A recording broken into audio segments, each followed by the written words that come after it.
अगली बार अगर आप अपने बच्चों को कहीं पर भेजें तो जरा ध्यान दीजिए। 2022 में 3000 बच्चों को रेस्क्यू किया जाता है ह्यूमन ट्रैफिकिंग से, लेकिन यही आंकड़ा 2024 से 25 तक 3000 से लेकर 53,000 पहुंच जाता है। ये वो बच्चे होते हैं जिन्हें गवर्नमेंट द्वारा रेस्क्यू किया जाता है, वो नहीं जो अभी तक वन फाइल में एक धूल बने हुए पड़े हैं।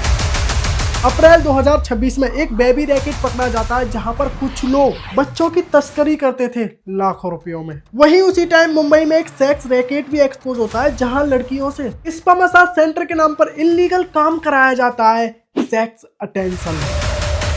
चलिए जानते हैं इन रैकेट्स के बारे में कि ये लोग इन बच्चों और बच्चियों से क्या क्या कराते हैं और ये माफियाज आपको भी किस तरह से शिकार बना सकते हैं।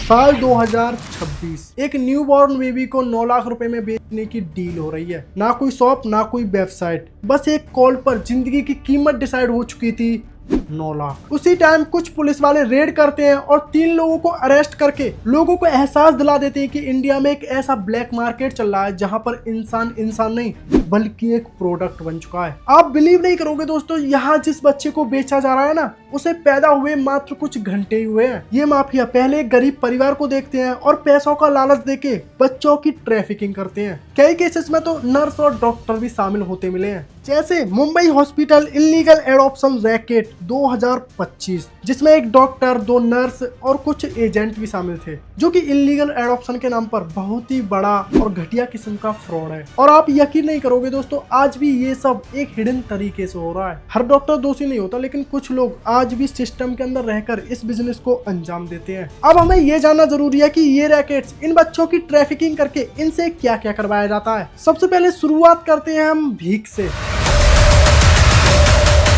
पहले इन बच्चों को एक कमरे में बंद करके धीरे धीरे ड्रग्स दिए जाते हैं। कुछ बच्चों की आंखें डैमेज की जाती हैं और कुछ बच्चों के बॉडी पार्ट्स को काटकर, जैसे हाथ की उंगलियां, पैरों की तलियां, कभी कभी तो ये हैवान बच्चों के एक एक हाथ भी काट देते हैं, ताकि भीख देने वाला इंसान इन बच्चों या इंसानों को देखकर ये रियलाइज कर सके कि ये कमा नहीं सकते। आपको जानकर हैरानी होगी दोस्तों, इन बच्चों और इंसानों को टाइम टाइम से खाना भी नहीं दिया जाता ताकि ये लोग दुबले और पतले दिख सके। कभी कभी तो पूरा दिन एक एक रोटी में निकल जाता है, लेकिन लड़कियों के केस में ऐसा नहीं होता। इन्हें टाइम से खाना भी मिलता है और एक केस तक इनसे भीख भी मंगवाई जाती है। इसके पीछे भी एक बहुत ही बड़ा रीजन है, सेक्स रैकेट। हाल ही का इंसिडेंट है मुंबई सेक्स रैकेट, जो कि टाइम्स ऑफ इंडिया का आर्टिकल है। एक नॉर्मल स्पा जहां लोग रिलैक्स होने के बहाने अपने अंदर की हवस मिटाते थे। सेक्स के नाम पर प्रोस्टिट्यूशन, लड़कियों को जॉब के नाम पर सेक्स अटेंशन, व्हाट्सएप मेल जैसे प्लेटफॉर्म पर बुकिंग होती, हिडन रूम, हाई पे करने वाले क्लाइंट्स। अब जब बात पे करने पर आई गई है तो एक क्लाइंट ज्यादा से ज्यादा कितना पे कर देता होगा,